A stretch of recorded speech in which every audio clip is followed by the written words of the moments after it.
It is December 26, 1943. The Arctic Ocean. Perpetual darkness.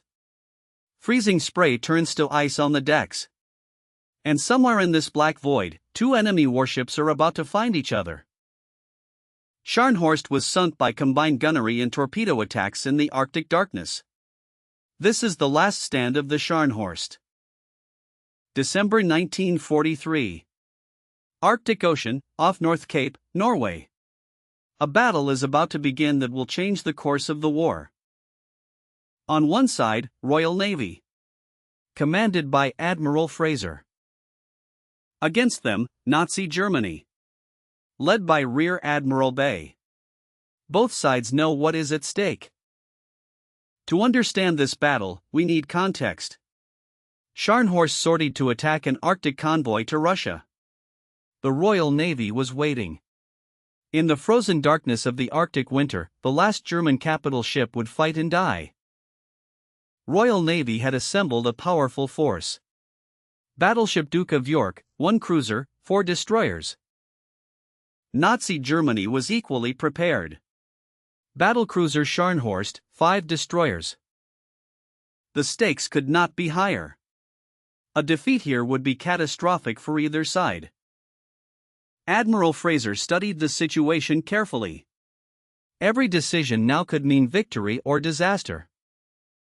Rear Admiral Bay was confident. The plan was set. There was no turning back. The men on both sides knew that many of them would not survive what was coming. Scharnhorst was one of Germany's most successful warships. She had sunk the carrier Glorious and raided Atlantic convoys. Admiral Donitz ordered Scharnhorst to attack convoy JW-55B, bringing war supplies to the Soviet Union. But ultra-intelligence had warned the British. Admiral Fraser sailed from Iceland with battleship Duke of York to intercept. At 9:21 a.m. on December 26, cruiser Belfast detected Scharnhorst on radar in the total Arctic darkness. Cruisers Sheffield, Norfolk, and Belfast engaged Scharnhorst with radar-directed gunfire. A shell destroyed Scharnhorst's radar. Blinded without radar, Scharnhorst turned south. She ran straight into the waiting Duke of York. At 4:48 p.m., Duke of York opened fire at 12,000 yards. Her 14-inch shells struck Scharnhorst's forward turrets. Scharnhorst was fast. She began pulling away from Duke of York. It seemed like she might escape. Then a lucky shell hit Scharnhorst's boiler room. Her speed dropped from 30 to 22 knots. British destroyers closed in with torpedoes. Multiple hits slowed her further. She was trapped. Duke of York and her cruisers pounded Scharnhorst from all sides. The battlecruiser was ablaze from stem to stern. At 7:45 p.m., Scharnhorst rolled over and sank. Of 1,968 crew, only 36 were pulled from the freezing water. Most of the crew died in the icy water within minutes. The Arctic Ocean killed faster than any weapon. Admiral Fraser signaled, "Scharnhorst sunk," and ordered silence to honor the brave enemy crew. With Scharnhorst gone, the Tirpitz was the only German capital ship left. The naval war in Europe was all but over. Scharnhorst was sunk by combined gunnery and torpedo attacks in the Arctic darkness. Only 36 of 1,968 crew survived the freezing waters. The cost was enormous. Royal Navy lost minor damage to several ships, minimal casualties. Nazi Germany suffered even more. 1,932 killed, Scharnhorst sunk.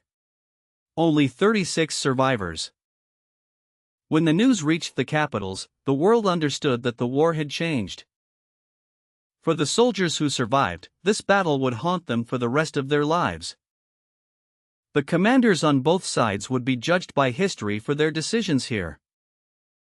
Military historians would later analyze every move, every decision, every mistake. But for those who were there, no analysis could capture what they went through. The sinking of Scharnhorst was the last major gun engagement between capital ships in European waters. It removed the final surface threat to the Arctic convoys. The lessons of this battle would influence military strategy for generations to come. Today, memorials stand where the fighting took place. A reminder of what happened here.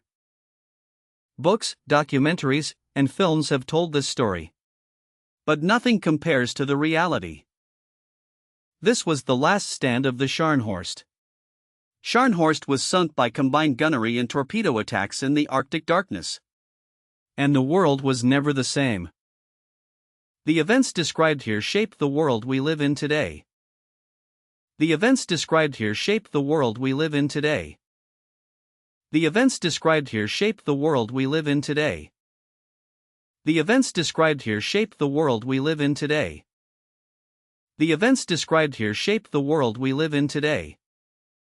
The events described here shape the world we live in today.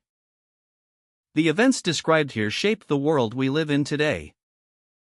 The events described here shape the world we live in today. The events described here shape the world we live in today. The events described here shape the world we live in today.